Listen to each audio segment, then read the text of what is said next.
esta es la tercera y última sesión de nuestro tema de ejecución contractual. Bien, así que por favor, cualquier duda, comentario que tengan, con todo gusto. Vamos a continuar donde nos quedamos, que fue el tema de la ampliación de plazo en obras. A ver, déjenme un momento compartir la diapositiva. Un segundo.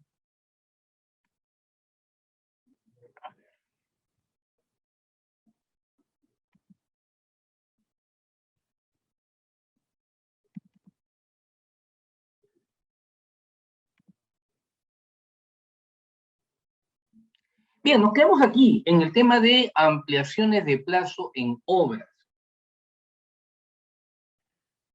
Bien, ¿de qué hablamos en este caso? Hemos dicho que ya hemos justificado también porque hay un tratamiento diferenciado respecto de obras con los bienes y servicios, ¿cierto? Los tres famosos motivos.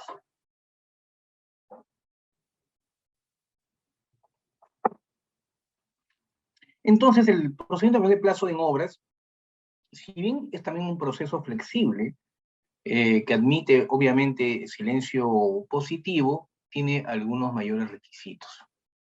Bien, de hecho, es un procedimiento formal, tanto así que la deficiencia en la forma va a implicar que ya la entidad no está obligada a analizar el fondo y se va a rechazar por un tema formal.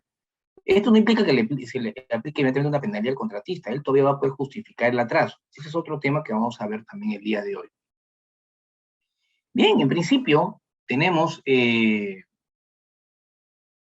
para que proceda una ampliación de plazo en obras, es requisito necesario que el residente deba anotar la causal desde que ésta se ha producido, no en el minuto, en el día correspondiente, razonablemente con una inmediatez entendible, ¿no? Si el hecho se produjo puede ser un viernes en la tarde, en la noche, o el domingo, o el sábado, se puede anotar el lunes, no implica que sea en ese acto.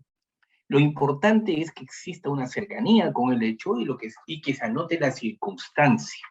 ¿Cuál es el objetivo de eso? En realidad no es un requisito absurdo, no es ánimo de fastidiar, ni nada de eso.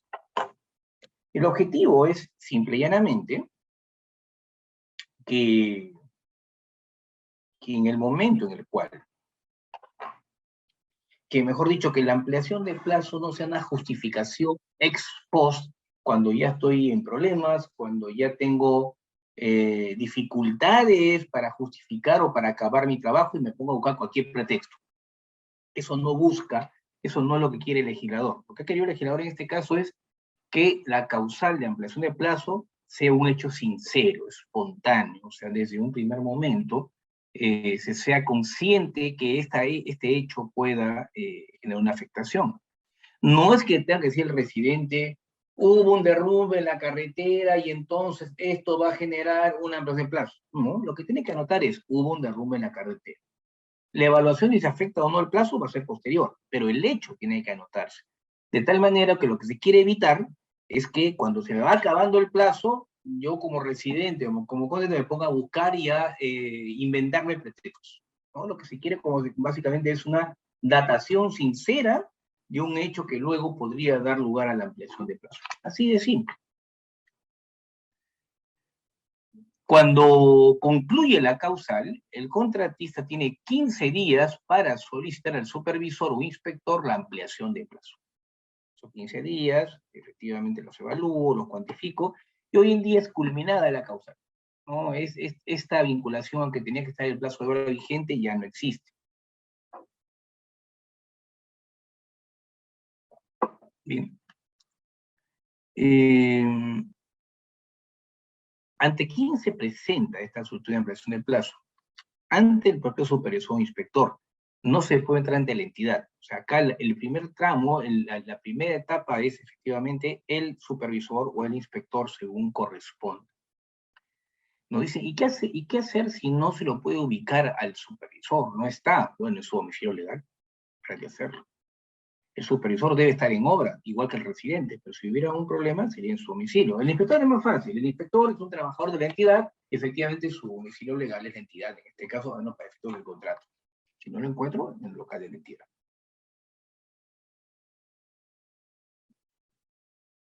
Ahora, hay una gran pregunta. ¿Qué ocurre si la entidad es la que recibe directamente la solicitud de ampliación de plazo?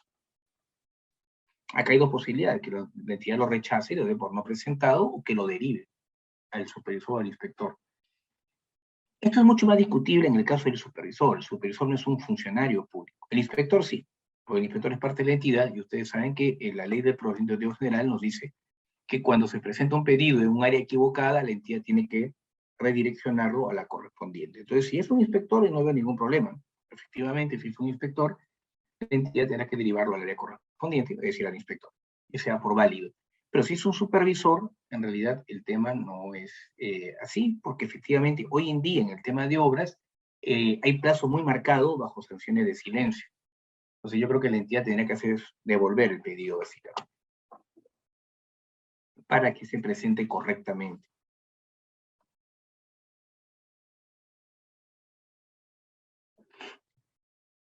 Bueno, entonces para saber si hay silencio o no, tenemos que efectivamente el inspector o el supervisor, según corresponda nuevamente, tienen que emitir un pronunciamiento de los 5 días siguientes. Es la opinión técnica del supervisor. Por ejemplo, el contratista estaba pidiendo 120 días. El supervisor lo evalúa, para mí no son 120 días. Tiene razón, hay una afectación en la ruta crítica, pero solo son 12 días. Si emite y notifica tanto a la entidad como al contratista su decisión dentro de los 5 días, entonces esta decisión, esta opinión del supervisor eventualmente pudiera generar efectos. Vamos a ver por qué. Porque efectivamente, dentro de los 5 días notifica y la entidad tiene que pronunciarse dentro de los 15 días siguientes. En realidad, el contratista va a esperar 20 días. Si la entidad dentro de los 15 días siguientes no emite pronunciamiento, entonces lo que se va a producir es un silencio positivo del pedido de ampliación de plazo. Pero, ¿qué va a hacer efecto? Y acá viene lo importante de que el supervisor se haya pronunciado a tiempo. Si la entidad no se pronuncia a tiempo, bien, si la entidad no se pronuncia a tiempo, pero el supervisor sí se pronunció y notificó oportunamente, entonces lo que va a valer es lo que opinó el supervisor. En este caso, fíjense ustedes, el supervisor puede generar efectos que modifiquen el contrato por el silencio de la entidad. Entonces, en nuestro ejemplo, digamos que el supervisor comunicó entre los 5 días su opinión técnica, que solo procede en 12 días de ampliación de plazo en lugar de los 120 solicitados. La entidad no se pronuncia entre los 15 días siguientes, sino el día 16, 17, se le pasó. Entonces, aunque luego lo niegue la entidad, lo que va a quedar aprobado es la ampliación de plazo opinada por el supervisor por 12 días. Sin embargo, si también el supervisor se pronunció tarde, extemporáneamente, y notificó extemporáneamente al 6º día, por ejemplo, o al 7º, o al 8º, entonces, recién entonces va a primar lo que estaba pidiendo el contratista. Recién entonces el silencio positivo será sobre lo señalado por el contratista, es decir, por sus 120 días. ¿Eh? Fíjense ustedes esta diferencia que es bastante significativa, por cierto. Bien, bien.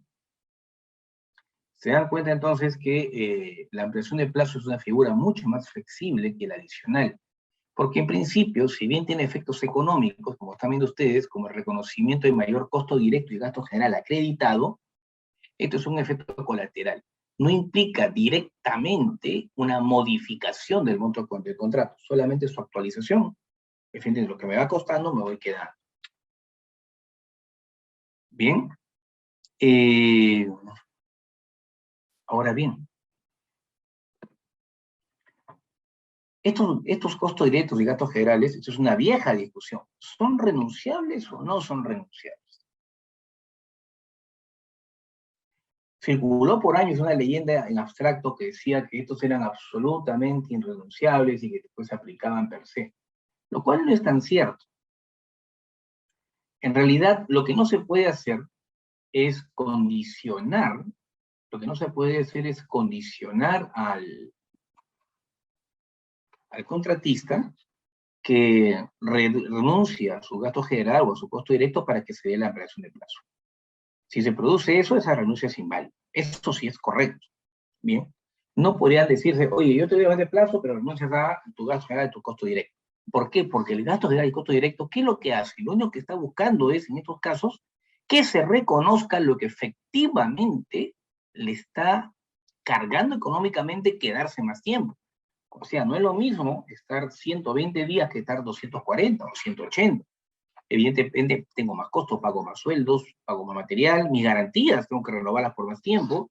Hay una serie de costos, tanto costo directo, que incide directamente sobre el componente de la obra, o indirectos, que son los gastos generales en este caso, que están relacionados sí con la obra, pero no de manera inmediata y directa.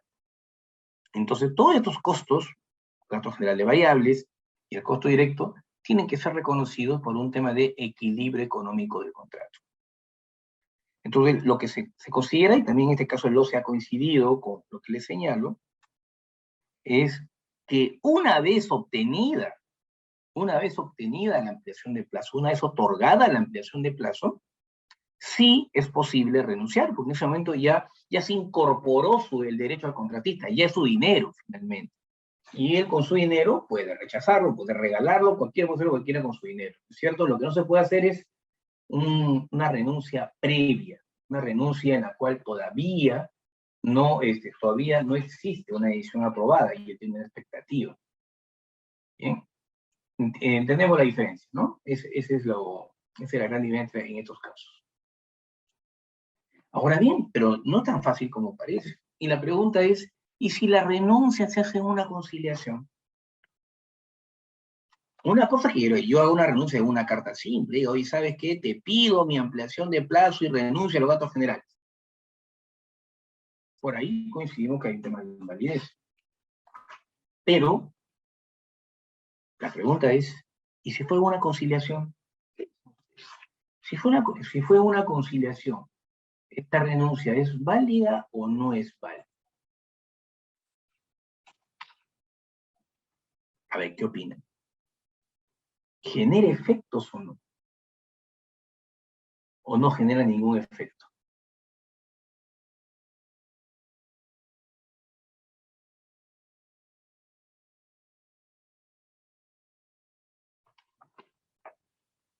La conciliación tiene rango de cosa juzgada. Si tiene rango de cosa juzgada, en efecto lo que va a ocurrir es que no se puede discutir. Va a quedar firme y definitiva. Entonces, en una conciliación sí se puede renunciar a los gastos generales y al costo directo por una ampliación de plazo. Sí podríamos, vía conciliación, decir, ¿sabes qué? Dame mis 120 días de ampliación de plazo y no solamente los 12 que me has dado, y yo renuncio pues a esos 108 días adicionales de gastos generales o el costo variable, el costo directo o gasto general, o ambos inclusive. ¿Por qué? Porque ese acuerdo y la conciliación, recuerden ustedes, es en esencia mutuas y recíprocas concesiones, va a tener un rango, va a ser equivalente a una cosa. Bien.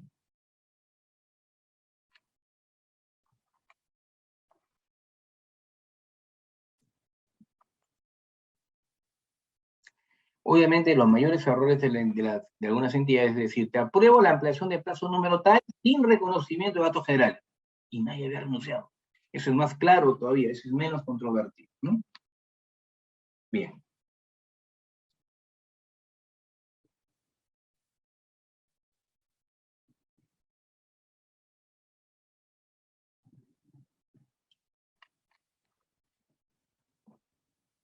Sigamos. Les comentaba que si bien las dos figuras principales para modificar un contrato son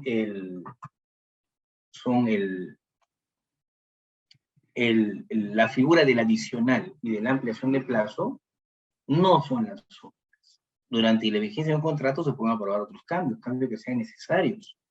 En el caso de bienes, por vigencia tecnológica, por ejemplo, o por razones de mercado, de repente hubo un desabastecimiento, y hoy en día, pues con esta guerra en Europa que está golpeando al mundo entero en algunos temas, fertilizantes, por ejemplo, o en general el tema de abastecimiento. Hoy día tenemos los contenedores en el mundo, y los contenedores han quedado casi todos en China, y ahorita no hay mucho cómo transportar los productos, recién se está liberando, recién está mejorando, y recién empezó a bajar un poco el flete de contenedores, porque hay cierta liberación. Todo puede ir cambiando, puede dar necesidades, y las razones pueden ser muchas. Y es absolutamente casuístico. Bien, y dentro de esa casuística, puede darse la necesidad de modificar el contrato, una prestación por otra. Por ejemplo, señores, ¿sabes qué? Efectivamente, ahorita están descontinuando las computadoras que estábamos comprando, y hay otras que cuestan igual, no le va a costar más su entidad, y es la siguiente versión. ¿Qué tal si les entrego esto? En tanto no se naturalice las condiciones con las cuales se contrató, se puede efectuar el cambio. Inconveniente.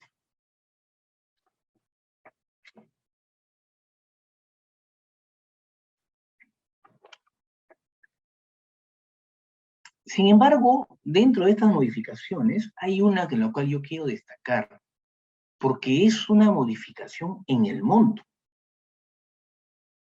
pero no es un adicional. Es la figura que está en el párrafo 10 del artículo 34 del texto único ordenado de la Ley de Contrataciones del Estado. Quisiera leerse, para que quede claro.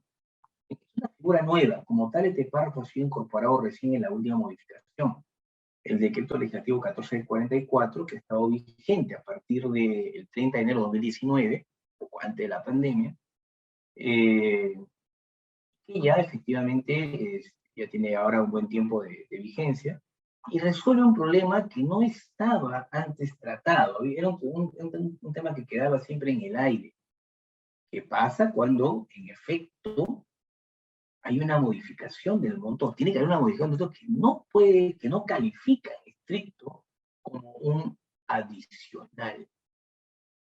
Porque un adicional es una mayor prestación. Es una mayor prestación que en estricto, pues, no estaba contemplada de modo original y hay que incorporarla. Pero, ¿qué pasa cuando lo que ocurre es un incremento del precio? O sea, cuando es el propio costo el que se incrementa. No levanto una pared más. No entrego una computadora más. No entrego un informe extra, ¿no? Simple y llanamente el costo de ese producto, de ese bien, de ese servicio, de esa obra, se ha incrementado. Y ahora ejemplo tenemos varios. Vamos a poner el ejemplo que yo siempre ponía y ahora es mucho más claro que ustedes lo van a entender conmigo. Un segundo, por favor, quiero justamente descargar la ley para que la leamos. Había descargado el reglamento por error.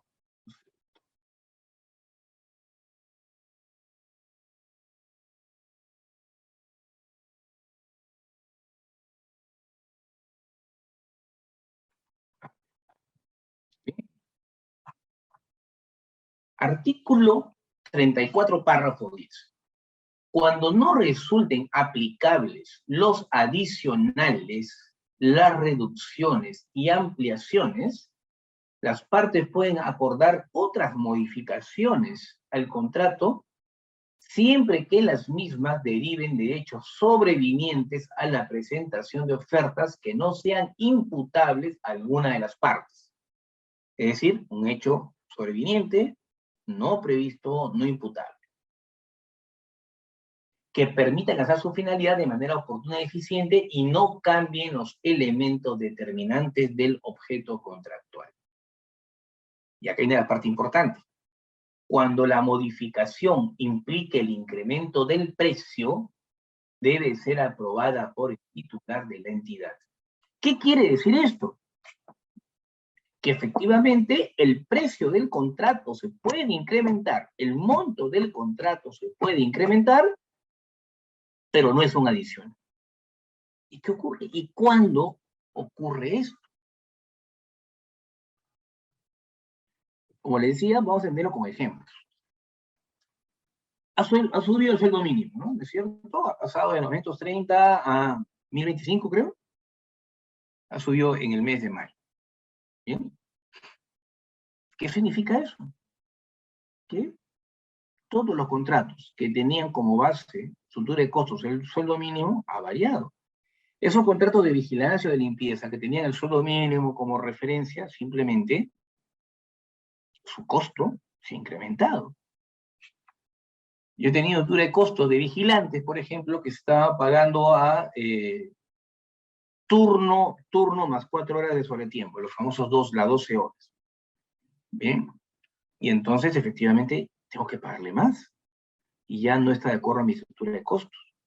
Efectivamente, este incremento no puede ser asumido por el contratista, es un hecho sobreviniente, es un hecho que efectivamente no le es imputable, es una decisión de fuerza mayor, y en este caso hay que reconocer el incremento. Pero ese incremento no es un adicional. O sea, no está colocando más vigilantes, no más personal de limpieza. Es el mismo número de personal de limpieza.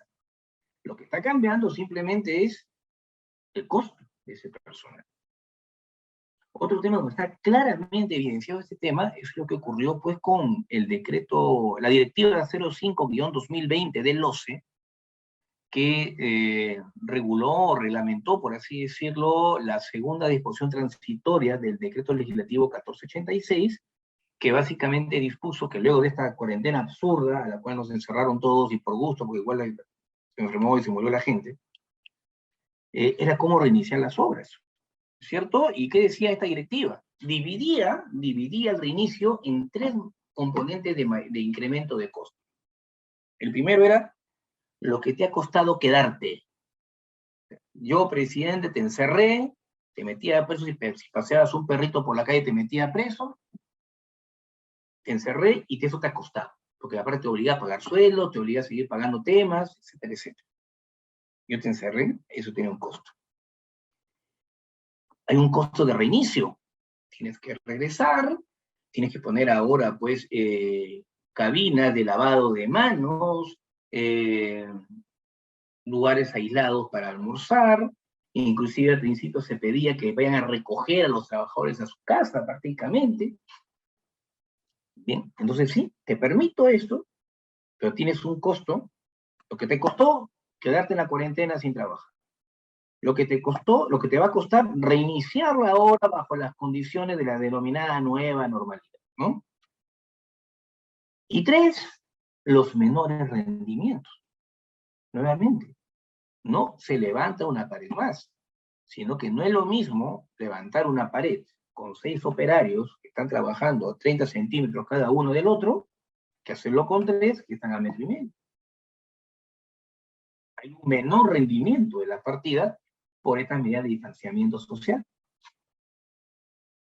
Bien, entonces, la pregunta es, efectivamente aquí, en este caso el Estado, lo que estaba haciendo era desarrollar un supuesto contemplado en el 34.10. Con claridad, además. Hay un mayor costo y no hay ningún adicional. Entonces, anteriormente a esta figura, ¿acaso no había mayores costos? Sí, pero se forzaba la figura como un adicional. Entonces, cuando uno le preguntaba al OCE, y dígame, OCE, ¿cómo hago cuando aumentar el sueldo mínimo? ¿Cómo hago con mi estructura de costos? Bueno, mira tu presupuesto y ves, y por ahí medio que murmuraba un adicional sin decirlo, pero esa es la figura. Pero en verdad no es un adicional, no hay un mayor trabajo. De hecho, aprobar un incremento de costo por adicional, lo que estaba era reduciendo el espacio, reduciendo el espectro donde efectivamente sí se podía requerir el adicional. Porque había que levantar más muros, había que entregar más bienes, lo que corresponda. Entonces, por un lado se computan los adicionales con su límite, ya sabemos más o menos 25 bienes y servicios, más o menos 15 en obras, y hasta 50% con permiso de la Contraloría, pero estas figuras, los incrementos de costos que están contemplados en el 34.10, no son parte de ese cálculo. Lo único que se computa como parte de ese cálculo del adicional son los mayores metrados en las obras que son convocadas a precios unitarios. Ahí sí, efectivamente, la combinación de mayor metrado y de adicionales no puede pasar del 15%, ¿no? Bien, pero que el mayor metrado en el fondo es un mayor trabajo también, ¿cierto? Y es entendible en la naturaleza de los procesos, de los contratos a precios unitarios, ¿no? Donde se paga efectivamente lo realizado. Bien, entonces esta figura es importante que tengan claro, no tiene todavía un gran uso, porque es una figura nueva que cuando empezaba pues a tomar vuelo, vino la cuarentena de la cual no salimos del todo todavía, pero ya se tienen causas importantes. Se discutió mucho esto, por ejemplo, para el tema de seguros, porque obviamente los costos de los seguros se incrementaron brutalmente, ¿no? El comentario de riesgo, como lo comentaba el día de ayer, por ejemplo, porque efectivamente ese trabajador municipal, ese trabajador de limpieza, pues tenía un mayor riesgo de enfermarse, de una enfermedad profesional finalmente. Recuerden ustedes que las enfermedades profesionales no están relacionadas a un universo cerrado. Hay una lista de enfermedades profesionales, pero dice cualquier otra que pueda calificar como enfermedad profesional, ¿no? Y eso puede haber, dispara los costos efectivamente del contrato. Sigamos. Una figura que hasta ahora yo me arranco los pelos y no entiendo esta animadversión, esta especie de persecución hacia la subcontratación como si fuera algo malo. La subcontratación no tiene nada de malo. De hecho, solo está restringida o prohibida en países que fomentan muy poco la inversión privada. Lamentablemente Perú está un poco en esa línea, pero no del año pasado para acá, no ya inclusive un poco antes. ¿Eh? A ver, vamos a ver. Si ustedes revisan el reglamento de compras de USAID, United States Aid, ¿no? O que básicamente es el reglamento de compra de Estados Unidos, van a advertir, como buena parte de los procesos internacionales, que no solamente no se prohíbe la subcontratación, que en obras al menos se obliga al contratista a tener subcontratistas. Cuando venían las empresas europeas hace unos años masivamente y llegaban y subcontrataban porque también está en su lógica. O sea, la subcontratación no es mala. Lo que hacía la subcontratación era permitir que el contratista, que tiene experiencia y capital, se concentre en la dirección técnica. ¿Bien? Y que efectivamente pueda tener a otros proveedores que le ayuden a hacer los trabajos de obra porque finalmente él tiene la responsabilidad. Él tiene la obligación, porque nunca hay traslación de responsabilidad. El contratista siempre es el responsable. Si trabaja mal su subcontratista, él tendrá que responder. ¿Bien? Otros países, como en Chile, por ejemplo, la subcontratación no está prohibida, está permitida de una manera relativamente libre, salvo que de acuerdo a la naturaleza de la convocatoria y en las bases se establezca que hay una restricción. Bien, pero la regla es la libertad para subcontratar. Ese es un punto. Y el otro punto, ¿qué es subcontratar? Yo tengo la tesis de que en el Perú hoy en día indirectamente se ha prohibido la subcontratación. Y vamos a analizarlo. Durante años hubo una resolución del Tribunal del Estado del año 2002, y le digo que yo fui el ponente en ese caso, pero que cerró el tema, que se decía, para ser subcontratista, uno tenía que comportarse como contratista en un segmento del contrato. Es decir, si mi contrato era para fabricar sillas, el subcontrato sería, si de las 1000 sillas que tengo que fabricar, Juan Pérez está fabricando 200. O sea, está haciendo lo mismo que yo. Pero no era un subcontrato, evidentemente, si Juan Pérez solamente hacía las patas, o si Juan Pérez solamente lo que hacía era pulía la madera, o si solamente lo que hacía era, de repente, pues, colocar las semillas metálicas cuando había un componente como este, o los clavos. En este caso son servicios conexos. Y de esto hay mucha jurisprudencia del tribunal. Poco les comento el caso del cual nació este criterio, que se mantuvo en el OCE por 17 años. Era muy sencillo. Fue un caso en el cual se acusó de subcontrata, perdón, se acusó de subcontratación a una empresa que elaboraba gasas, y había un comité de madres que les ponía la bolsita. Y por ahí dijeron, no, la bolsita, entonces ha subcontratado las bolsitas del embolsado, entonces sanciona y castiga a todo el mundo.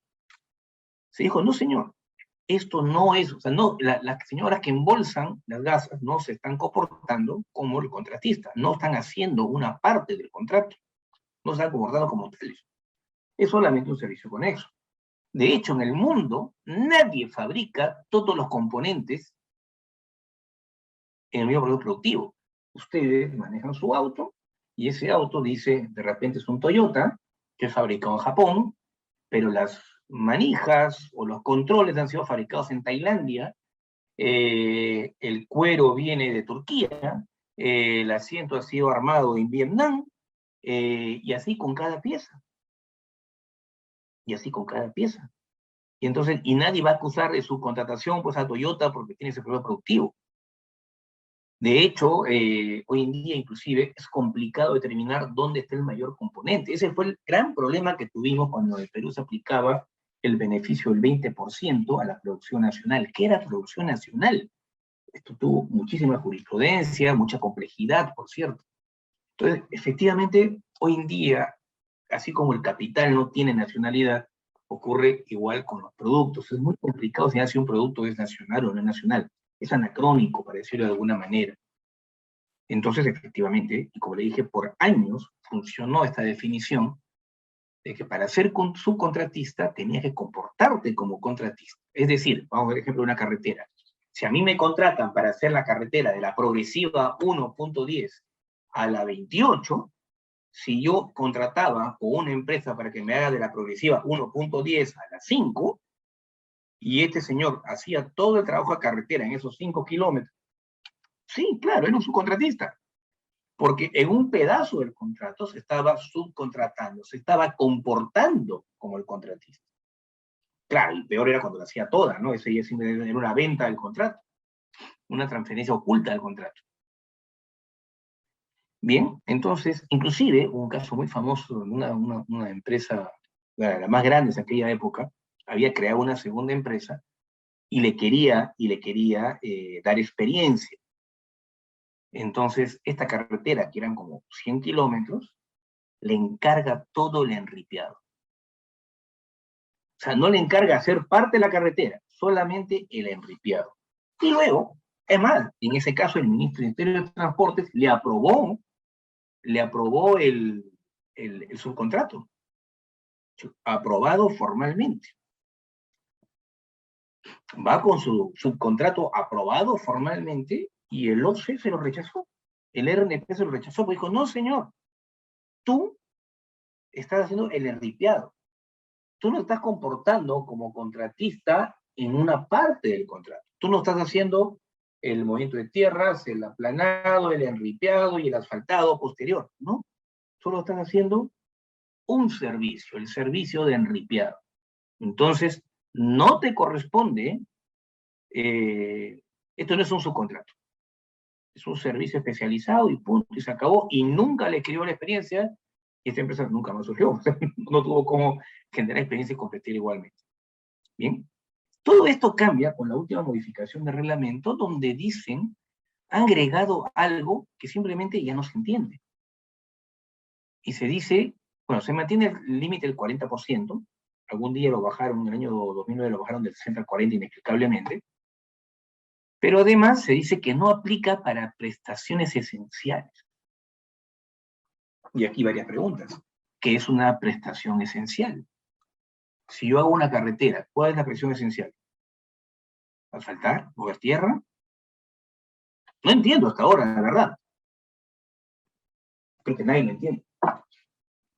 Y además, si ya no aplica para una prestación esencial, ¿cómo podemos pedir que se exija que el subcontratista se comporte como contratista?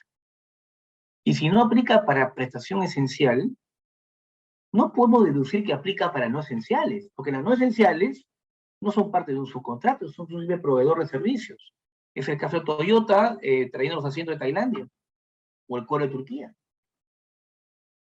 Entonces, finalmente, yo tengo la tesis de que hoy en día, por un asunto tan absurdo como este, tan anacrónico, en el Perú se han prohibido los subcontratos formales. Los formales, porque los informales existen, están todos los días, ¿no? Efectivamente, ustedes pasean mañana con su auto y ven que ahora que están rompiendo pistas por todos lados, y dice consorcio Javier Prado. ¿Cómo saben que los trabajadores de consorcio están en una de las consorciadas? ¿Eso les interesa? ¿Para qué? Si finalmente el consorcio sigue siendo el responsable de lo que ocurre en ese contrato.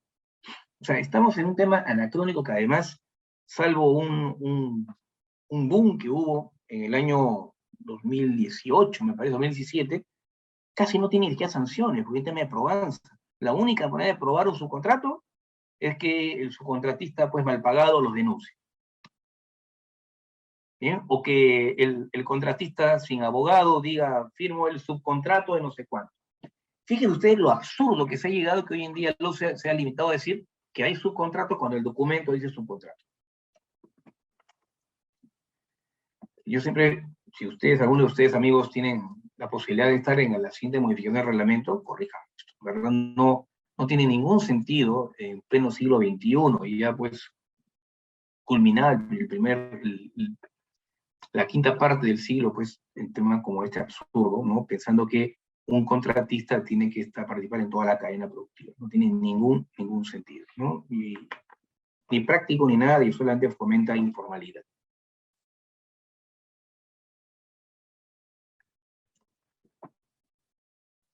Y efectivamente existe, pues, una sanción para contratar con un subcontratista o sin permiso, o sin RP, o que hubiese estado inhabilitado. Obviamente, pues, ya saben cuál es la regla, ¿no? El inhabilitado debe ser un paria, un leproso, por el cual no se contrata, ¿no? Como si en el Perú se sancionara a un contratista por responsabilidad subjetiva. Se le sanciona por responsabilidad objetiva, que no solo es absurda, sino que además, pues, no implica un hecho imputable a él, no implica un hecho ni siquiera, pues, reprimible o moralmente sancionable. Simplemente, si es responsabilidad objetiva, es lo hizo o no lo hizo. Y encima, pues, hay que quebrarlo, hay que llevarlo a la miseria o a la informalidad absoluta, tiene que esperar a su gente, ¿no? Etcétera. Es un tema más largo, lamentablemente rebasa los límites acá de nuestro curso, pero un tema que se lo dejo pensando. Totalmente distinta son dos figuras de transferencia de derechos. Hay una que es la cesión de derechos, que es la cesión de pagos. En principio, yo como contratista puedo ceder mi derecho a cobro a quien quiera. Finalmente es mi dinero, y una vez que es mi dinero, yo podría encargarlo para que sea otro que cobre. Tengo una deuda, de repente tengo un compromiso con un tercero, y efectivamente puedo autorizar, y la entidad no se puede oponer a eso. Porque finalmente se trata de mi dinero, mi retribución. Inclusive en algunos casos no se quiere ni siquiera permiso contratista, es como cuando la SUNAT embarga cuentas por deuda tributaria. Distinto es el caso de la cesión de posición contractual, que en este caso sí, efectivamente, lo que se busca evitar es la venta del contrato. Gané 4 obras, no las puedo hacer, se las vendió a Pepito Ramírez. Eso sí no se puede hacer. Y de hecho, las únicas formas permitidas de cesión de posición contractual son aquellas en las cuales lo que existe es un tema más que de cesión. Vamos a ver, son dos casos. Uno es cuando hay una transformación societaria. En verdad no es un tema de que estoy llamando a otro para entregarle mi obra, ¿no? Básicamente es, yo cambié, pues, cambié. Les voy a dar un ejemplo que se iban a reír, ¿no? Decir que era una oruguita con mariposa, pero no quiero que se rían. Aquí es básicamente cuando una empresa se divide, cada parte dividida sigue su rumbo, una decisión. O cuando varias empresas se convierten en una, se fusionan. Entonces, efectivamente, no hay ninguna venta, transferencia de derecho, de que ganó, ahora lo va a hacer otro, ¿no? Sino que esta empresa está cambiando, integrándose o separándose, ¿no? Y el contrato continúa, evidentemente, con la unidad de negocio resultante. Y el otro caso es un caso práctico. Cuando estamos hablando de arrendamiento de bienes, a la entidad, ¿qué es lo que le importa? La posesión. ¿no? En calidad de inquilino, y entonces que el dueño sea Juan Pérez o Miguel González le interesa un comino. Si yo alquilo un local, vamos a poner un ejemplo, la vida real. La escuela, me parece, no sé cómo se llama, la escuela de gestión pública, me parece, de Servir, ¿no? Esta escuela está en un local, me parece que está en este parque, un parque Jesús María, donde está el correo, me parece, que es un local alquilado. De hecho, Servir lo puso bonito, lo pintó, ¿no? En realidad, cuando uno alquila un local tiene que acondicionarlo, lo acondicionó de manera muy simpática, por cierto, pero es alquilado. Pero a Servir no le interesa quién sea el dueño de ese local. Le interesa seguir arrendando el local, seguir usándolo. Y si efectivamente mañana el dueño se lo vende a otros, se lo puede vender. Y de hecho, en el caso de entidades que son buenas pagadoras, no solamente va a poder venderlo, va a ser atractivo vender un local que tiene una renta asegurada, en este caso. ¿Sí? No hay ningún impedimento, no hay ningún problema, porque a mí lo que me interesa es el objeto, la posesión. No me importa quién es el dueño. ¿Sí? Son los únicos supuestos de cesión de posesión contractual permitida, válida. Hubo una por ley especial. Vamos a regresar. Recuerden ustedes que en el año 2016, salió pues a la luz el famoso caso Lavajato, o de hecho lo que ya sabemos, y en ese escenario lo que se dio es que salió una norma que permitió que en los casos en los cuales Odebrecht estaba consorciada, se retire y ceda su posición a su contraparte, al otro consorciado. Entonces, hubo casos en los cuales empezaron como consorcios y luego se quedaba una empresa constructora, ¿no? Normalmente la nacional que venía consorciada con él. De esta manera se retiraba Odebrecht los contratos, pero se salvaba el contrato, se evitaban nulidades. Una figura interesante, por cierto. Ahora sí cambio de diapositiva. Este es un punto interesante. Este es un punto también el de penalidades. Las penalidades no son sanciones, son castigos, medidas económicas, que lo que buscan es desalentar incumplimientos.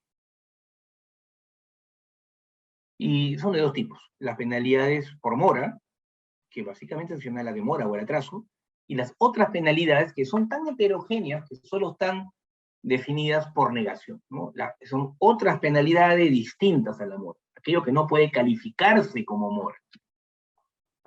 Bien. Y entonces tenemos el artículo 161, 162 y 163 del reglamento. Ahora, hubo un tema interesante en este punto que fue una discordancia entre los criterios de interpretación arbitral durante muchos años y lo que sostenía el OCE. El OCE en el año 2012 saca una opinión bastante rara. Bueno, siempre ha sacado cosas raras, pero esta fue una de las más raras de todas. Sacó una opinión el OCE en el año 2012, en la cual decía que solo podía haber atraso justificado cuando había una ampliación de plazo. ¿Y por qué lo dice? Porque el artículo 162, que regula la mora, que en esa época era el 135, decía lo siguiente: en caso de atraso injustificado, procederá toda la regla de cómo se aplica la penalidad por mora. Entonces, esta opinión decía, no, solo habrá atraso justificado cuando hay una ampliación de plazo. En todos los demás casos será un atraso injustificado, imputable al contratista, crucifique. Y entonces venía lo más raro del mundo. Uno se preguntaba, no, a ver un momentito. Me piden dos condiciones para que se aplique la penalidad: que exista atraso y que sea injustificado. Tienen que darse los dos elementos. Pero si existe ampliación de plazo, ya no hay atraso. Entonces no tiene sentido. La opinión del OCE era absolutamente incoherente. Y los precedentes o la tendencia jurisprudencial arbitral así lo entendió. Y así lo entendieron. Y había un divorcio manifiesto entre la tendencia jurisprudencial en el arbitraje, en los lados, solo uno que otro caso suelto, y lo que decían los. Y esto llegó a la comisión que elaboraba el reglamento de la ley 3225, el decreto supremo 350-2015. Y la comisión señaló, es un absurdo, y tenemos que resolver esta diferencia. Yo no quiero echarme flores, pero a mí me tocó redactar la versión que ahora en parte está todavía ahí, que digo que solo había retraso, que el retraso justificado no era lo mismo que el ampliación de plazo. Que efectivamente en estos casos se podía pedir la calificación de atraso cuando de manera objetiva el contratista pudiera demostrar que ese atraso no le era imputable.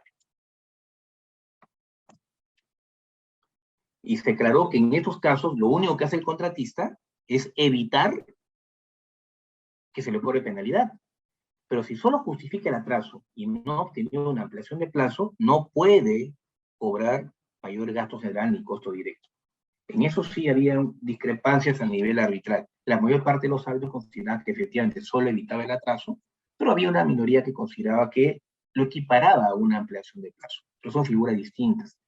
De hecho, la redacción original de este artículo que hizo fue diferenciar claramente lo que era una ampliación de plazo, que es una figura por la cual se modifica el contrato en su componente plazo, y esta modificación tiene efectos accesorios, que son mayor costo directo, mayor gasto general, y más accesorio aún, que no hay penalidad, posiblemente porque no hay atraso, a nada más que por eso, porque no hay atraso.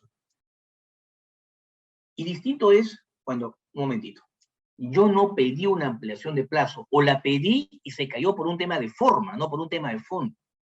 Entonces, encima que no se modifica el contrato, encima que me quedo con un contrato atrasado, encima que no cobro gasto general ni costo directo, encima me van a penalizar. Si puedo demostrar que el atraso era justificado. El caso típico, ¿cuál era? Que ahora inclusive ya no se justifica, ahora ya automáticamente se da por válido, es cuando entrego un producto a la entidad que tiene que evaluarme. Y la entidad, en lugar de tomarse los 10 días que le corresponde, se toma pues 3 meses. Se llegó al absurdo realmente, con estas opiniones de los en el año 2012 y los siguientes, que se empezaron a penalizar a los contratistas porque la entidad se había atrasado en evaluar el producto. Porque decía, como no pidió ampliación de plazo, lo penalizo. Entonces, en otras palabras, decían, te penalizo porque te estoy obligando a pedir ampliación de plazo. Hoy en día eso no existe. Hoy en día es un momentito. Yo puedo no pedir una ampliación de plazo, mientras mi objetivo único que no me penalice, y te demuestro que no estoy atrasado, por causa imputable a mí. Te demuestro que es un hecho objetivo, un hecho de terceros, es un hecho que es sustentable, que no me corresponde. De repente mi ampliación de plazo se cayó por un tema formal, porque lo pedí fuera de tiempo, o en una hora, porque no anoté la causal de inicio, por ejemplo, pero esto no implica que además de todo eso, además de todo lo que yo pierdo cuando no tengo una ampliación de plazo, se me penalice. No tiene ningún sentido porque puedo justificar el atraso. En la última versión le han vuelto a agregar, parece que LOCE metió su mano ahí, le han vuelto a agregar que hay atraso justificado cuando hay ampliación de plazo, lo cual es un sinsentido, pero se mantiene a renglón seguido en el párrafo 162.5, la segunda parte, que es la que habíamos redactado, ¿no? Del atraso justificado, de la calificación de atraso como justificado, cuando de manera objetiva se acredita que el atraso no le era imputable.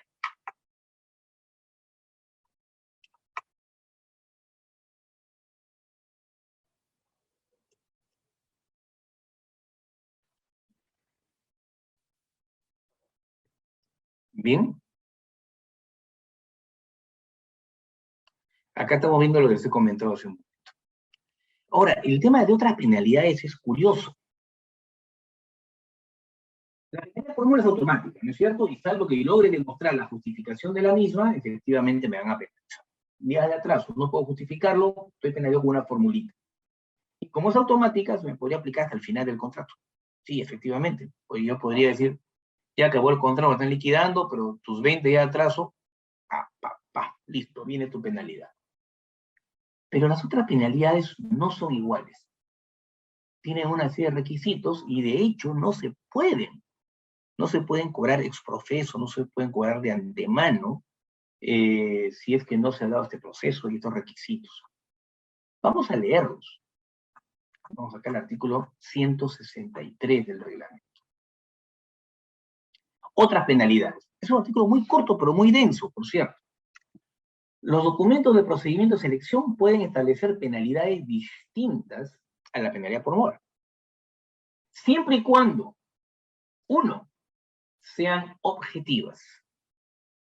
Cada vez menos, pero existían penalidades que decían cualquier incumplimiento del contrato. Sí, tal cual, no es bromeo. Obviamente no es objetiva, es abierta. Sean objetivas, razonables, congruentes y proporcionales con el objeto de la contratación. He visto casos, y no es broma, en el cual decían, por no llevar implemento de seguridad, 5% del contrato por cada evento. A la segunda estaba en 10%. No era ni proporcional, ni congruente, ni razonable, por ejemplo. He visto otros casos en los cuales señalan lo siguiente. Te aplico una penalidad, tú a ti contratista, cuando no me entregues tu valorización a tiempo. Oye, finalmente mi dinero, o sea, yo me demoré en mi valorización, este es mi problema, finalmente no voy a cobrar, porque ya luego no podré quejarme que no me pagan. Es como decir que te penalizo por no cobrar. No es congruente realmente. Y nos dicen además, para estos efectos incluyen los supuestos de aplicación de penalidad distintos al retraso o mora. Y acá viene otro problema de estas penalidades. Como no hay imaginación o como que te tienen que llenar pues un vacío, no sé por qué, es más, que un contrato no tenga otras penalidades no tiene nada de malo. La única otra penalidad obligatoria es la de cambios de profesionales en una obra. No hay otra que sea obligatoria. Entonces, yo no tengo que llenar de penalidades. De hecho, mientras más penalizo a un contratista, más le estoy quedando capital y más difícil va a ser acabar su contrato. Y en horas es evidente. Me tocó ver la vez pasada un caso en el cual en las bases habían solamente 2 penalidades. Solo 2. Y al firmar el contrato, le le mete 18 más para llegar a 20. Número de cábala, ¿qué será? Primero que esas no iban, evidentemente, porque tenían que estar de las bases. Y segundo que como que sentían que tenían que poner, y penalidades de todo, de las cosas más raras, además. Entonces hay que tener mucho cuidado con esto, porque efectivamente, en más de una ocasión, cuando se colocan otras penalidades, se siguen poniendo temas de mora. El retraso, no sé qué. Entonces, a mí el retraso no me lo pueden castigar 2 veces. O me lo castigan por mora, o me lo castigan por otras penalidades, pero no puede tener penalidades por mora y luego repetir la mora disfrazada de otras penalidades. Bien, entonces nos dicen, para esos efectos, incluyen los supuestos de aplicación de penalidad distinta al retraso o mora. La forma de cálculo de la penalidad para cada supuesto. Ajá. ¿Cuál es la forma de cálculo? ¿Cómo lo voy a determinar? Tanto por ciento de la UIT. Y el procedimiento mediante el cual se verifica el supuesto a penalizar. Es un procedimiento administrativo en los hechos. El contratista en este pedazo se vuelve administrado y hay un procedimiento. Y aquí no también existe una serie de errores y existe mucha confusión. Si es un procedimiento, requiere derecho de defensa. O sea, el contratista no se puede enterar de la otra penalidad en la liquidación del contrato. Tiene que haberse imputado, tiene que haber ejercido un derecho de defensa y luego de eso recién determinarlo.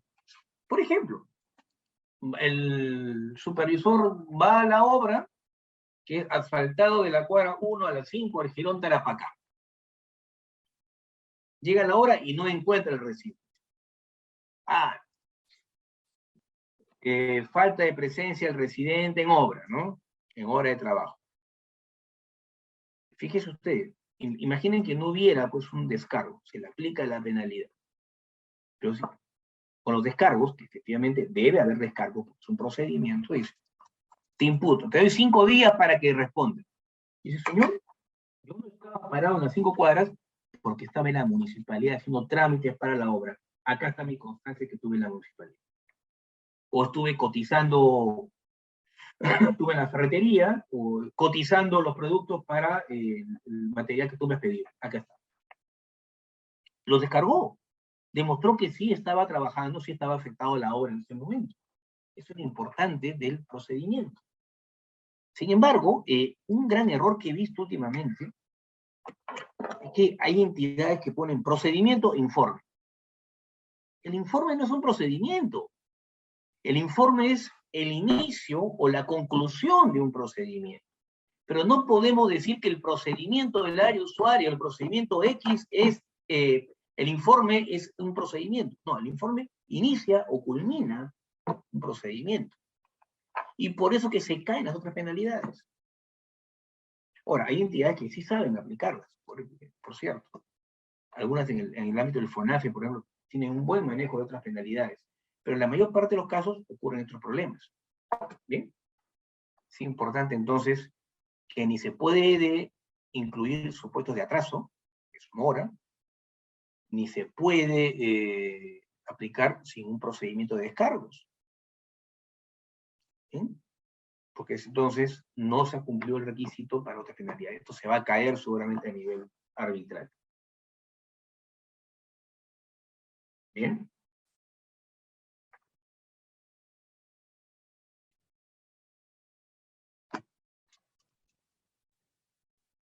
¿Cuándo culmina el contrato?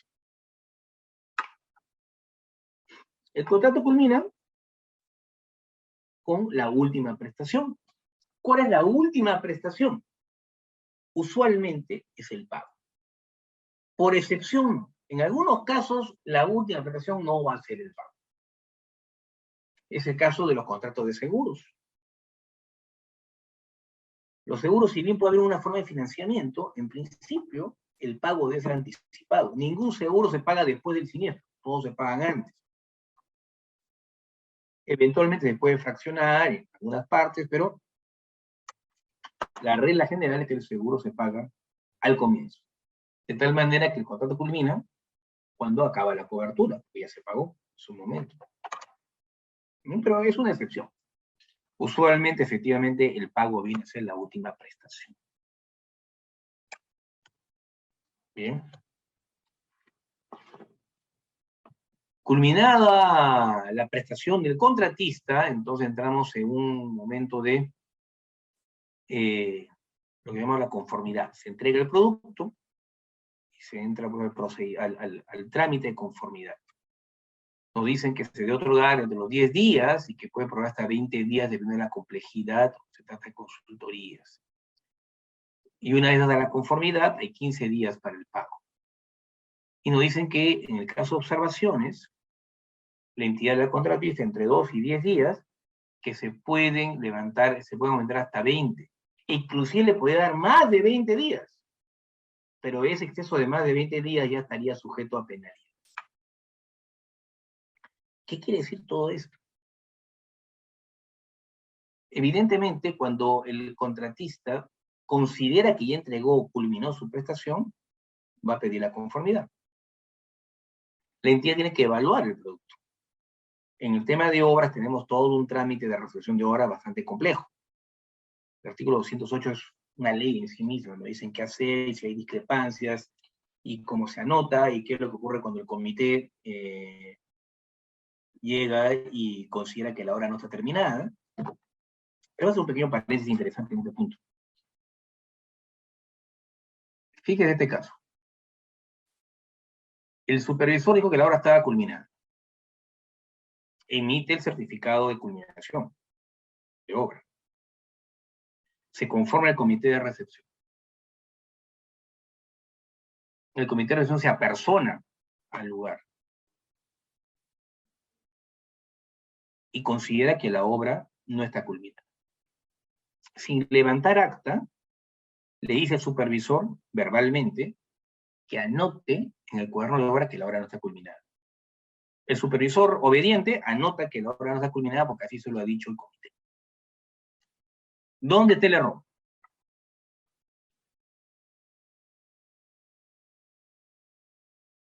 El error está en que efectivamente el comité no levantó un acta. Efectivamente, si uno va al artículo 208, no se dice específicamente que el comité levante un acta, pero sostener lo contrario sería señalar que hay actos administrativos verbales. ¿Cómo documenta el comité? ¿Cómo documenta el comité que a su entender la obra no estaba culminada? Que faltaban partidas por ejecutar. Mediante un acta o una carta, por lo menos. No podemos admitir en contratación pública ni en el derecho administrativo que existen actos verbales. Entonces, en ese caso, por ejemplo, el gran error es que el comité no levantó un acta. Entonces, el supervisor es un loquito. Sí, pues, porque él escribe, es Kramer contra Kramer, Vidaurre contra Vidaurre, efectivamente, porque él dice, él emite un certificado de culminación de obra, que sigue vigente porque no ha sido anulado, no quedó sin efecto. Es un certificado, además, por cierto. Y luego él dice que la obra no está culminada. O sea, él es él contra él. Y esta segunda declaración no tiene el sustento de un acta que así lo lleve o así lo determine. Que en este caso, esta acta pues sería justamente por un tema de competencia la que invalidaría el certificado de culminación de obra. Regresamos a lo mismo ahora. Entonces, efectivamente, me entregan un producto, no tiene por qué ser perfecto, y hay un natural proceso de revisión. Bien, que hay entre 10 y 20 días, nos dice donde la entidad revisa el producto y ve si efectivamente está correcto, le da por conforme, si no, levanta observaciones. Levantar observaciones es un derecho del contratista. Como digo, no podemos admitir la perfección, sí, se puede haber equivocado, puede haber tenido un problema, él tiene todo el derecho de levantar observaciones. Bien, en principio, este plazo para levantar observaciones no está sujeto a penalidad, porque no es un acto irregular. Tampoco está sujeto a gastos generales ni a nada. Simplemente es un derecho a levantarlo sin penalidad. Como decimos, por regla general de 2 a 10 días, pero se puede tener hasta 20. Para bienes complejos, cuando hay que fabricar algo extra, o hay que traerlo al extranjero, se puede hasta 20 días, nos dice. Pero aún más, inclusive se podría dar más de 20 días, pero ya en ese caso dice, ya, ¿sabes qué? Ya te esperé 20 días, te puedo dar más de 20, pero ya te penalizo por este plazo excesivo a los 20 días. Es perfectamente entendible. Bien, y un tema que ojalá las entidades cumplieran siempre, que el plazo para el pago es de 15 días, luego de dada la conformidad. Y ojalá, porque en verdad no debería haber motivo, porque, como ustedes bien saben, una de las garantías de la contratación pública es contar con recursos debidamente comprometidos.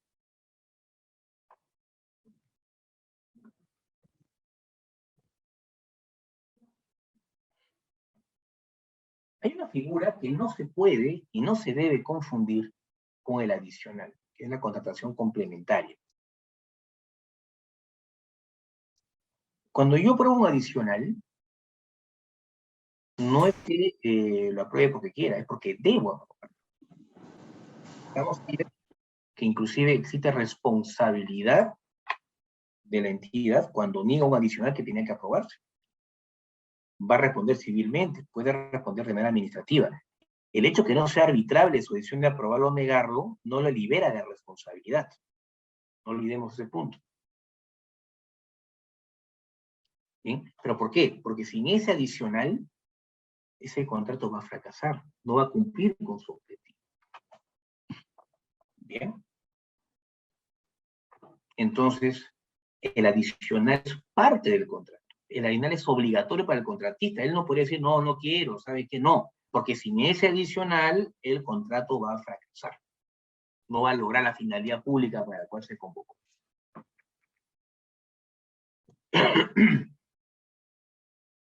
Distinta es la figura del contrato complementario. El contrato complementario, tanto en el Perú como en la región comparada, es lo que se conoce como el contrato residual, o la compra residual.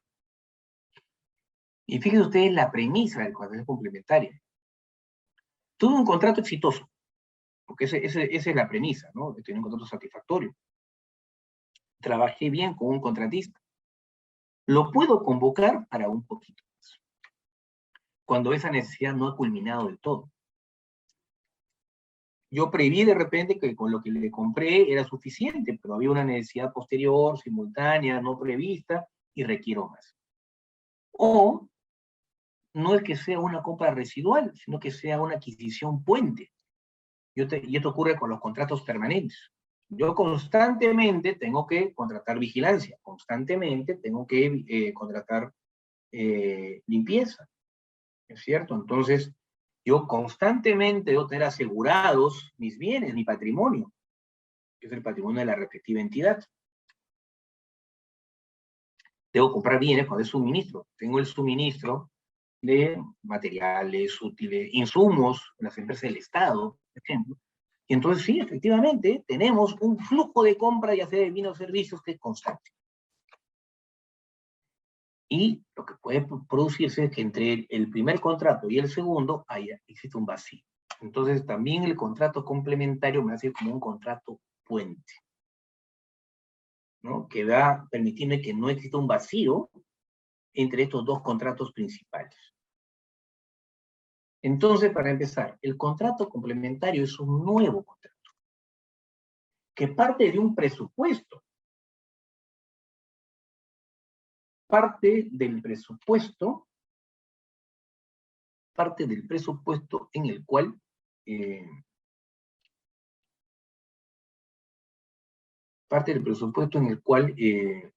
como le decimos, he tenido un contratista satisfactorio, no he tenido inconveniente con este contratista, y entonces pude encargarle un siguiente tramo, menor, no puede ser igual, es excepcional, puede que es por única vez. Bien, entonces, ¿cuál es una característica? Para empezar, por única vez,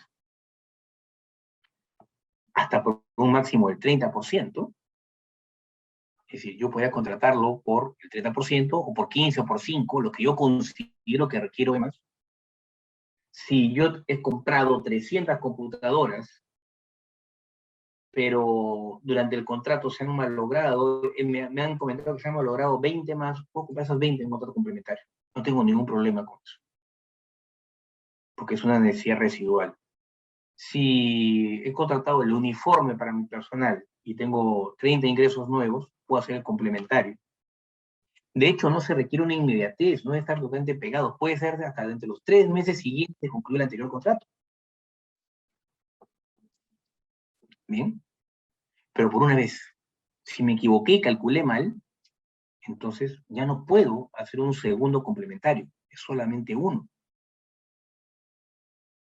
Por eso, sobre todo en los contratos puente, los contratos de los puentes, como seguro, limpieza, vigilancia, lo que suelen hacer las entidades es contratar hasta por el 30%, pero con una cláusula de salida. ¿Qué dicen?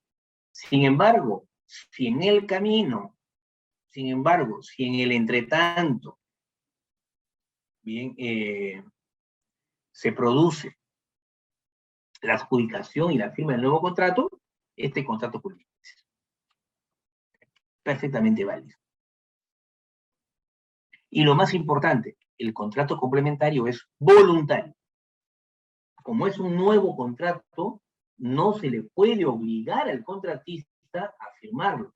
Y hay una base muy importante en este punto. No se le puede obligar porque hay una obligación de mantener las mismas condiciones del contrato original, que los ha interpretado como los mismos precios. Los precios pueden estar desfasados hoy en día. Entonces nadie me puede obligar. Si yo, por ejemplo, soy una compañía de seguros y las pólizas que yo contraté a este precio por la pandemia han desbordado, nadie me puede obligar a firmar un complementario, como de hecho ha pasado. Inclusive, creo yo, de manera algo forzada, inclusive las entidades, algunas entidades han aprobado adicionales discutibles, bien, han aprobado una manera discutible, unas adicionales discutibles, porque sabían que el adicional no se lo iban, el complementario no se lo iban a aceptar. Y el adicional, por el contrario, es obligatorio. Bien. Paréntesis, paréntesis, parece que han declarado feriado el día lunes. Es un poco absurdo, pero parece que sí. Confirmado, les doy la primicia. Bien, este es el esquema de la conformidad de la prestación.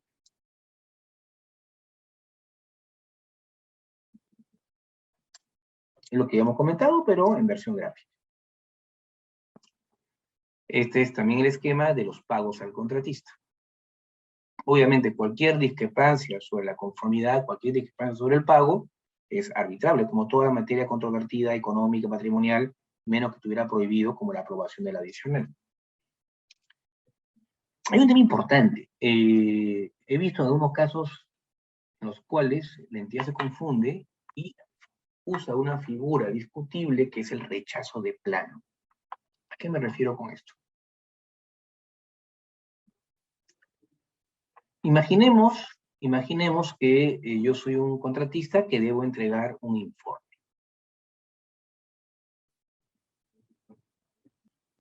El informe es el estudio del mercado de consumo de naranjas en el cono norte de Lima durante el año 2020. ¿Sí? Listo. Plazo de entrega 90 días. Yo llego al día 90 y no tengo el estudio. Se demoró, no he podido juntar todas las partes. Y entonces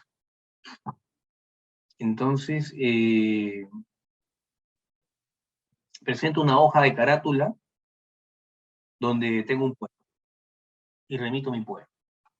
Digo, informe del consumo de naranjas en el cono norte de Lima del año 2020, y abren la página 1, es un poema. ¿He entregado el producto? No, no lo he entregado. En esos casos, la entidad simplemente no hace observaciones, no tiene nada que observar, o sea, no he entregado, entonces es el rechazo de plano. El rechazo de plano no implica resolver el contrato, simplemente dar por no entregado. Oye, por si acaso te debo tu poema, ¿sabes qué? Sigo esperando el producto para observar. Otro tema que también es relevante contar las observaciones va en el otro extremo. La entidad solamente puede observar una vez. No puede hacer nuevas observaciones.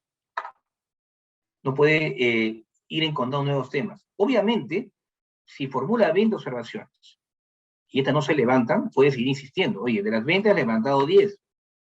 Te devuelvo. De las 10 has levantado 7. Faltan 3. Toma. Pero lo que no podría decir es, mira, te hice 20 observaciones y ahora te voy a hacer otras 40 y otras 25. Eso no se puede hacer. Eso no se puede hacer. Bien. En esos casos,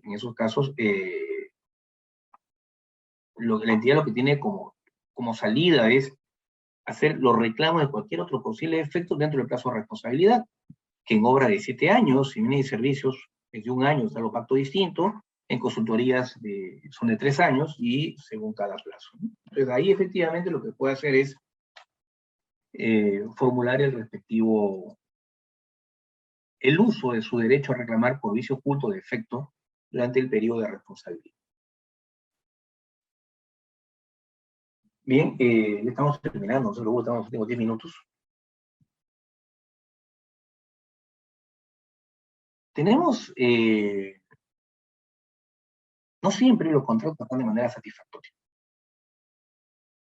Puede darse casos en los cuales se interrumpe el contrato y no se va a cumplir con la finalidad pública, o no, al menos no totalmente. Es la figura de la resolución del contrato y tenemos también la de la nulidad del contrato. Bien. Ahora, la nulidad del contrato puede ser por un hecho no imputable a las partes, por caso fortuito o fuerza mayor, nos dice, que imposibilite de manera definitiva la continuación del contrato. Fíjese usted que en estos casos no se dice por un hecho no imputable a las partes.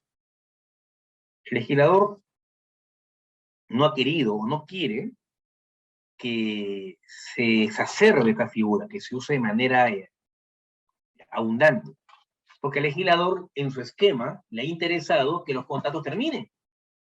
Entonces, esta liberación sin culpa de las partes es una liberación que obedece a un caso fortuito o fuerza mayor, que ya, como conversamos ayer, implica un supuesto extremo, un hecho imprevisible e irresistible. Sin embargo, es importante tener en cuenta que en la jurisprudencia o en la tendencia jurisprudencial arbitral, voy a llamarla así, existe una figura muy extendida que es la mutua voluntad resolutoria. Tenemos casos en los cuales, porque recuerdan ustedes que los arbitrajes resuelven problemas, resuelven temas patológicos, por cierto. Si no hubiera un problema, si solo fuera la norma, todo maravilloso. Entonces, el arbitraje tiene que responder cosas de la vida real. Problemas ciertos, no puede dejar las cosas peor que antes. Y hay una serie de supuestos, ¿no? Se resuelve un contrato de obra, se contrató el saldo de obra, el contratista dice que quede sin efecto la resolución de contrato de la entidad. ¿Qué sentido tiene que se devuelva el contrato contratista si ya se hizo el saldo de obra? Por administración directa, o por cualquier otra figura, o porque hubo otro contratista. No tiene sentido. Es un problema de la vida real, un problema con el cual el árbitro tiene que enfrentarse contra el laudo. Yo no creo en estos laudos que dejan el problema y dicen, yo no veo la realidad, yo me quedo en el papelito. Uno tiene que resolver en cancha, ¿no? En el campo, con lo que está ocurriendo. Entonces, a nivel arbitral, existe una tendencia definitiva, no solo digo extendida, es general, es universal, por así decirlo, de la definición de la mutua voluntad resolutoria, que en el fondo es una aplicación supletoria del Código Civil, que sí es supletorio, efectivamente. El contratista resolvió el contrato, la entidad resolvió el contrato, y ambas resoluciones se caen. Entonces lo que dice el árbitro es, un momentito, se cayó por un tema formal esta resolución y por un tema de fondo esta otra. Sin embargo, yo lo que veo es que las partes no se quieren ver más. Entonces, doy por concluido el contrato sin responsabilidad de las partes. Porque responsabilidad de dos es responsabilidad de nadie, ¿no? Otro supuesto que también se da es que el que fue resuelto, el que resuelve el contrato, dice que quede sin efecto la resolución de mi contraparte. Y si no queda sin efecto, hago evidencia de mi mutua voluntad resolutoria para que efectivamente quedemos liberados del contrato sin culpa de las partes como pretensión subordinada. También es común esta pretensión. Bien, es un tema que hay que tener en cuenta, efectivamente, que básicamente nace de una aplicación supletoria, en este caso de la legislación privada del Código Civil. Ahora, el otro rubro de resolución del contrato es por hecho imputable a una parte o a la otra. Y este es uno de los puntos donde se nota más la diferencia, donde se nota más la desproporción entre las partes. Porque efectivamente la entidad puede resolver por cualquier incumplimiento del contratista y el contratista solamente puede resolver por un incumplimiento sustancial de la entidad. ¿Qué es un incumplimiento sustancial de la entidad?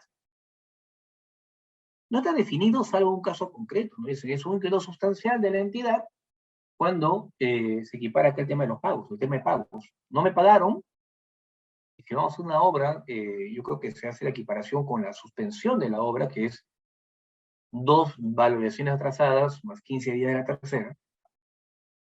En bienes y servicios se dice que es el pago, pero no se pone la proporción de incumplimiento. Y las demás obligaciones sustanciales hay que analizarlas caso por caso. Caso concreto por caso concreto. Bien. En cambio, la entidad puede resolver por cualquier incumplimiento. Hace algunos años, en realidad hasta el año 2009, se diferenciaba para la entidad el incumplimiento sustancial del incumplimiento simple. Entonces, si la entidad consideraba que el contratista estaba incurriendo en un incumplimiento simple, tenía que hacerle un doble requerimiento. Y recién al segundo requerimiento le resolvía el contrato. En cambio, si existía una obligación sustancial incumplida del contratista, bastaba uno. Un solo requerimiento, y si no se tenía requerimiento, se resolvía el contrato. ¿Cuál era el problema? Que la entidad tenía la carga de determinar cuándo había un incumplimiento sustancial y cuándo no era sustancial. Y yo les pongo un ejemplo. Mantener la carta fianza de aquí el cumplimiento vigente, la garantía de cumplimiento vigente, ¿es una obligación sustancial o no sustancial? La mitad de ustedes me van a decir que es sustancial, y la otra mitad va a decir que no es sustancial, es accesorio. Ya estamos en el ámbito de lo opinable, ¿se dan cuenta? Relatar observaciones, ¿es sustancial o es no sustancial? Total, ya lo principal ya está entregado. Alguien me puede decir, depende de la observación.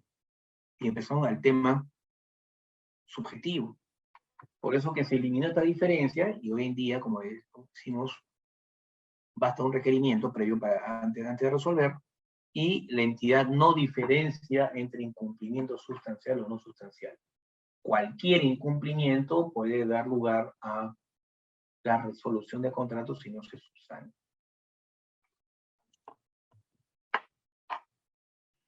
Entonces, como le he comentado, la resolución tiene trabas. Al legislador no le gusta que se resuelva el contrato. Por eso que debe haber un requerimiento previo, notarial, una oportunidad formal para que el contratista pueda levantar, pueda subsanar este incumplimiento. Y también viceversa, porque también el requerimiento lo va a hacer también el contratista con la entidad cuando hay una obligación sustancial. ¿Bien?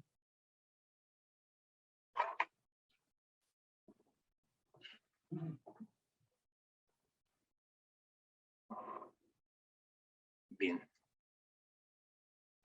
Pero además la entidad no solamente puede resolver por este incumplimiento que tiene una oportunidad de cumplir con requerimiento previo. Podría resolver de manera directa, sin requerimiento previo, cuando ya se acumuló la máxima penalidad por mora. Porque en este caso, la acumulación misma de la máxima penalidad hace la vez de requerimiento. Yo como contratista sé cuándo empezó mi atraso y sé que a partir de la acumulación del 10% de la penalidad ya estoy en capilla, ya estoy ya tengo el riesgo de que me puedan resolver en cualquier momento.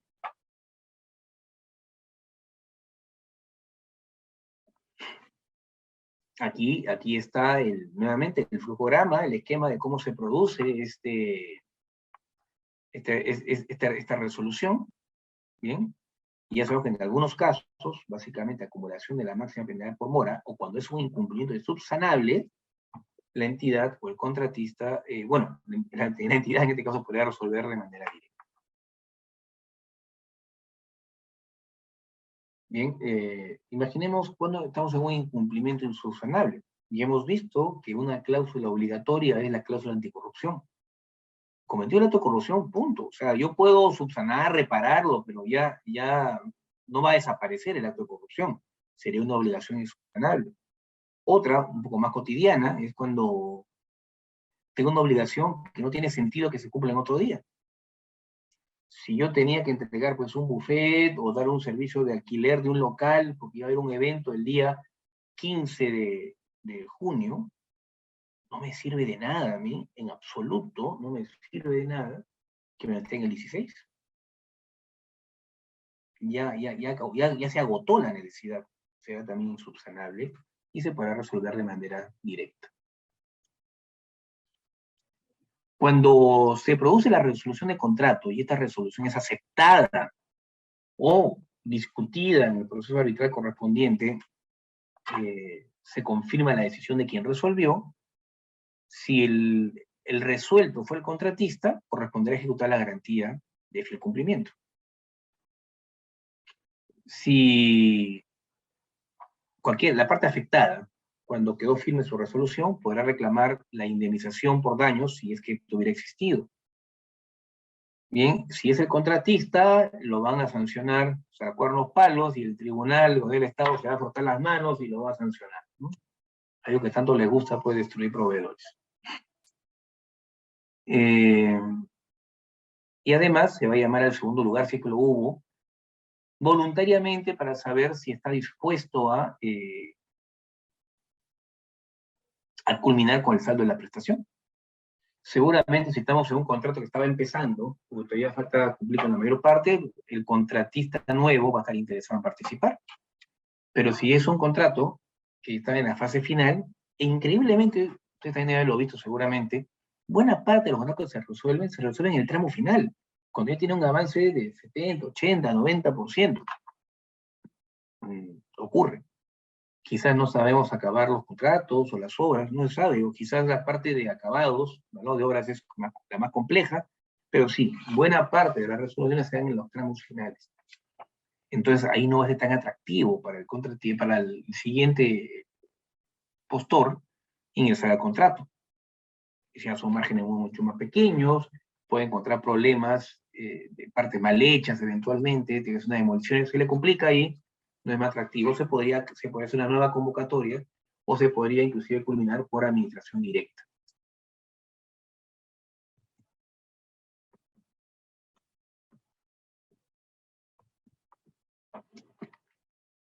Bien, culminado el contrato, existe un periodo de responsabilidad. En obras y en supervisión de obras de 7 años, en de servicios es de 1 año, aunque se puede extender más por según bases, y en consultoría de obras es de 3 años. Acá se extendió el tema de la responsabilidad, porque efectivamente lo que se estaba produciendo era, se hacía un expediente, se convocaba el expediente, se convocaba la obra con ese expediente, y los defectos aparecían al año y medio, a los 2 años, ¿no?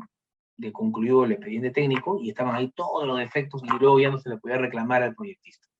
Entonces se extendió por 3 años, tiempo más que suficiente, para que efectuado el expediente se convoque la obra y aparezcan los defectos que está obligado, obviamente, el consultor a solucionar. Hay un tema importante. Hay 2 tipos de sanciones administrativas que se aplican a los proveedores que no han culminado oportunamente, tienen problemas postcontractuales. Uno es negarse a cumplir con lo que está en el H, las obligaciones postcontractuales, la garantía postventa, básicamente. Yo he vendido autos y me he comprometido a tener un stock de repuestos por 10 años. O de repente equipamiento médico, o equipamiento de cómputo. Y no lo cumplo, ¿no? Se retiró la marca, ya vendo otra marca, me dedico a otro producto, igual te voy a cumplir. Veré cómo hago. Pasaba todavía hace unos años, no sé si todavía seguirá, pero no sé si ustedes recuerdan que hace unos casi 30 años ingresaron unos autos Yugo, eran de Yugoslavia, cuando había Yugoslavia, y los vendía un concesionario que estaba en Javier Prado con Iquitos. Después de unos años, él lo vendió Hyundai, Kia, cambió el rubro de una manera incesante, pero hace unos 5 años yo todavía estaba pasando por ahí, y de una de las puertitas del costado, que todavía era la parte de mantenimiento técnico, salían y entraban los yugos. Le seguían dando mantenimiento los últimos yugos, pues, y todavía quedarán, le digo, hasta algunos años que todavía quedaban, pues, en el país, ¿no? Sí, estaba cumpliendo finalmente con proveerles director de repuestos. Entonces, si efectivamente el contratista se ha comprometido a eso, acabó el contrato, tiene una garantía postventa. Es como cuando compramos un televisor y tenemos la garantía de 1 año, por ejemplo. Si no se cumple con eso, se le va a imponer una sanción. Es interesante porque aquí el OCE, por ejemplo, el tribunal, se inhibe de emitir, de sancionar cuando se le acredita del sancionador que ya se solucionó, que ya se atendió la obligación de garantía postventa, ¿no? Inclusive se ha sido después de la denuncia. ¿Sabes qué? Ya se cumplió, no hay ningún inconveniente. Y el otro hecho es no cumplir con levantar los vicios ocultos, haber incurrido en vicio oculto. Pero aquí lo curioso es que es declarado arbitralmente, básicamente, el vicio oculto, que es un tema totalmente distinto. Esto porque el vicio oculto tiene una connotación mucho más dura. Sí, me he pasado la hora, creo, ¿no? Sí, doctor. No quería interrumpirlo, pero ya se está. Ya, no hay problema. Vamos acá a la última. Solamente para conversar sobre la nulidad del contrato. La nulidad del contrato no se parece a la resolución del contrato.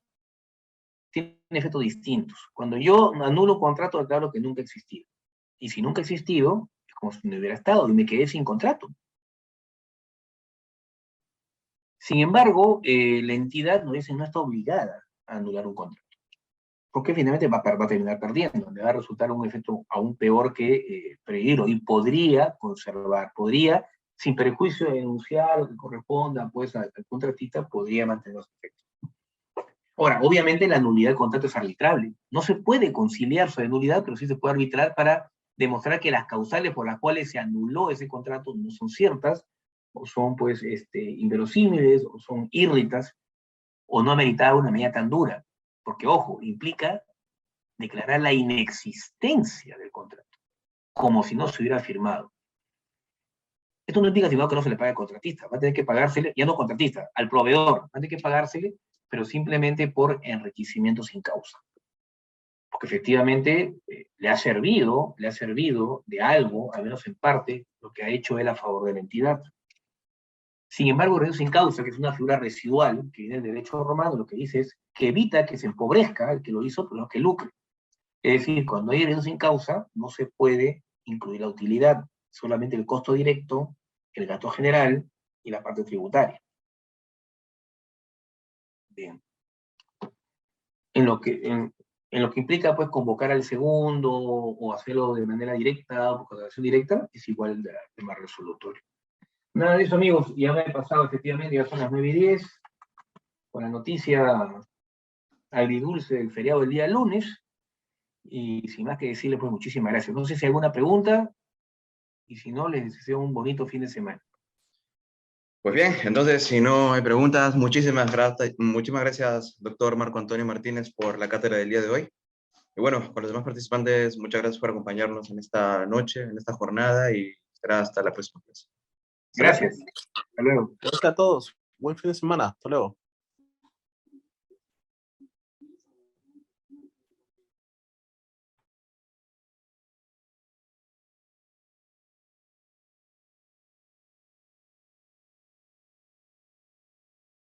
Muchas gracias por acompañarnos en esta noche, en esta jornada, y será hasta la próxima. Gracias. Hasta luego. Gracias a todos. Buen fin de semana. Hasta luego.